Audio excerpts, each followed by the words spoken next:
कृष्ण स्वदीयपदपङ्कजपञ्जरान्ते अद्यैव मे विशतु मानसराजहंस प्राणप्रयाणसमये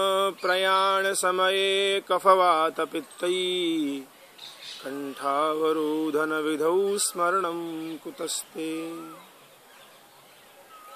आनंद कंदनंदनंदन ब्रजचंद्र सुदूत संगलालित कर्तुम कर्तुम अन्यथा कर्तुम सर्व सामर्थ्यवान पूर्ण पुरुषोत्तम भगवान श्री बालकृष्ण लाल के युगल चरण कमलन में प्रणाम करके वंदन करके आज की कथा प्रसंग को प्रारंभ करें। श्री यमुना जी को पावन पुलिन तट और दुर्वासा क्षेत्र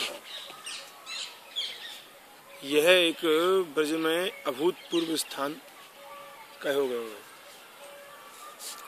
तो विशुद्ध मथुरा तटे सकल गोप गोपी व्रते कृपा जलद संसृते मम मनः सुखम भाव। विशुद्ध मथुरा तटे ही क्यों कही, विशुद्ध वृंदावन तटेव कह सकते, विशुद्ध गोकुल तटेव कह सकते, विशुद्ध मथुरा तटे ही क्यों कही, क्योंकि भगवान की सर्वाधिक लीला मथुरा की है और मथुरा मंडल की है। हमारे पुराणन में जो वर्णन आवे अधिकांश वो आवे ब्रज क्षेत्र नहीं आवे, माथुर मंडल 84 कोष को माथुर मंडल ये आवे। और वृंदावन में भगवान की जो लीला स्थली है प्राचीन, वे लीला स्थली हैं 4 प्राचीन जो लीला स्थली भगवान की हैं। केशी घाट जहाँ पे केशी को मारो है, कालियद है और एक द्वादशादित्य टीलो। तो कालियद में या समय ठाकुर जी कालिय को निकारवे के लिए प्रवेश किया देह में और निकार के जब आए हैं तब वह टीले पे खड़े भये हैं आप स्वयं। तब 12 आदित्यन ने 12 आदित्यन ने ताप दीनी है सूर्य की, शीत भयो ना ठाकुर जी श्रम भयो, तो उन्हें 12 आदित्यन ने वहां पे शरीर को गर्मी दी। तो वो 12 आदित्य टीलो हो जाए है जहाँ पे मदन मोहन जी को मंदिर बने हुए हैं। तो ब्रज में ये वृंदावन में केवल लीला स्थली 4 हैं, कालियद है, 12 आदित्य टीलो और केशी घाट, चौथी दावानल कुंड, दावाग्नि को पान किया। बाकी और को विशेष भगवान की लीलांत संबंधित वहाँ स्थान कम है। तो ये संपूर्ण जो ब्रज भूमि, अब वहाँ कई पुराण में आवे कि वृंदावन में गोवर्धन, वृंदावन में गोवर्धन, वहाँ गोवर्धन में ठाकुर जी पधारी, पुराण में ऐसा लिखो आवे। अब गए वृंदावन में गोवर्धन, तो वृंदावन में तो गोवर्धन है ना, गोवर्धन तो गोवर्धन ही। तात्पर्य क्या है कि वृंदावन केवल जो वर्तमान में वृंदावन है वही वृंदावन नहीं, ब्रजमंडल 4 वृंदावन कहे, आदि वृंदावन, मध्य वृंदावन, तट वृंदावन, निज वृंदावन। आदि वृंदावन में तो कामन क्षेत्र आएगा, मध्य वृंदावन में आएगा नंदगांव, बरसानो, गोवर्धन, ये सब मध्य वृंदावन में। और तट वृंदावन में ये यमुना जी को तट, यहाँ पे बेलवन, भांडी वन, माट वन, श्याम वन, ये जो वन है, लोहवन, गोकुल, दाऊजी, ये तट वृंदावन। और वो निज वृंदावन जहाँ वर्तमान में वृंदावन है। तो महाप्रभु चैतन्य महाप्रभु पधारे वृंदावन को प्रागट्य की होगी, यहाँ ठाकुर जी की लीलाएं भई। अब श्रीमद गोकुल, तो ठाकुर जी को अब विशुद्ध मथुरा तटयाली कही कि गोकुल और वृंदावन ब्रज क्षेत्र की जो लीलाएं हैं वे द्वापर युग की है, द्वापर से पहले की ना है। और जो मथुरा की लीला है वे 4 युगों की हैं। जय हो। यही लिए मैंने विशुद्ध मथुरा तटे श्री महाप्रभु जी आज्ञा करें। अब विशुद्ध मथुरा तटे यावलियां कई कथा सांभळो या बाद में टाइम थोड़ो जय जमुना मैया, थोड़ी टाइम पछी फोन करो श्री राय धरण की जय, श्री यमुने महारानी की जय। विशुद्ध मथुरा तटे सकल गोपी होते, कृपा जलद संस्कृति मम मनस्सुख भावय। तो मेरे भीतर की तो एक भावना ये है कि जितनो हम अन्यान्यत्य प्रपंचन में पड़े, बाकी अपेक्षा विशुद्ध भावते यमुना जी के तट पे बैठ के एक यमुनाष्टक को पाठ कर लें वो ज्यादा उपयुक्त रहे।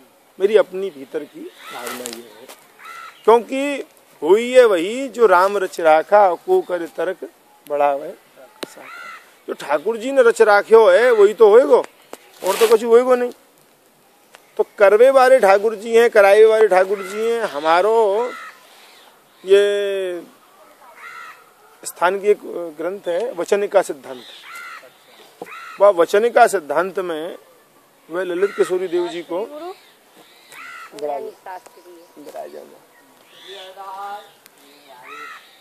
तो मैं क्या कह रहा हूँ, वचनिका सिद्धांत में श्री ललित किशोरी देव जी आज्ञा करें कि सूर्य को टहल दीनी कि तू प्रकाश कर, चंद्र को टहल दीनी कि तू शीतलता प्रदान कर, वायु को टहल दीनी कि सबन में प्राण संचार कर, वरुण को टहल दीनी कि तू जल की सेवा कर। सब देवतन को टहल दे करके और मनुष्य से कही कि तू केवल भजन कर। तो जितने वो देवता हैं वे देवता तो आज तक अपनी वह टहल पे टिक रहे हैं, किंतु मनुष्य को जो कही कि तू भजन कर तो हमारे भजन को ही छोड़ के और अन्य साधन में पड़ गए। अब ये है एक बड़ी सुंदर बात एक महात्मा ने कही।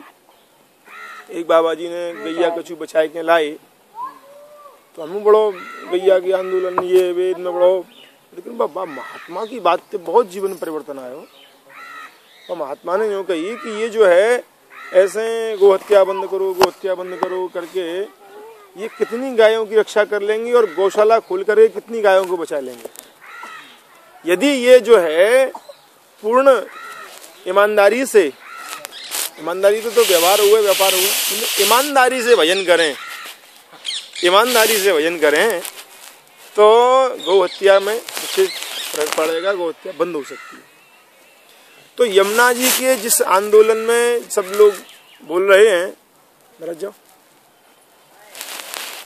तो जितने लोग बोल रहे हैं कि यदि ये सब लोग श्रद्धा पूर्वक बैठ करके एक यमुनाष्टक को पाठ कर लें, कह लिए हे यमुना जी आप अपने वास्तविक स्वरूप में पधारो, केवल एक यमुनाष्टक को पाठ कर लें, वह एक यमुनाष्टक के पाठ की इतनी अनंत अनंत शक्ति फैलेगी, वह शक्ति से सब कार्य है वो आंदोलन करके हल्ला से जरूरत ही नहीं पड़ेगी। तो जितने वो वल्लभ कुल हैं, वल्लभ कुल में जितने वैष्णव आमे, प्रत्येक हवेली में प्रत्येक मंदिर में केवल यही संदेश कि प्रत्येक वैष्णव को श्री यमुना जी के वास्तविक स्वरूप के प्रागट्य हेतु एक यमुनाष्टक को पाठ करना। जो नित्य कर्म में अपना नित्य नियम कर रहे हैं वो बात अलग है, किंतु कायलिए कि एक यमुनाष्टक को पाठ यालिए करना है कि श्री यमुना जी को वास्तविक स्वरूप प्रकट हो। तो वाकई जो शक्ति इतनी अनंत अनंत शक्ति फैलेगी, वह शक्ति तो बहुत बड़ा कार्य है सब, क्योंकि भगवान के नाम में और ठाकुर जी की सेवा में यही में शक्ति है।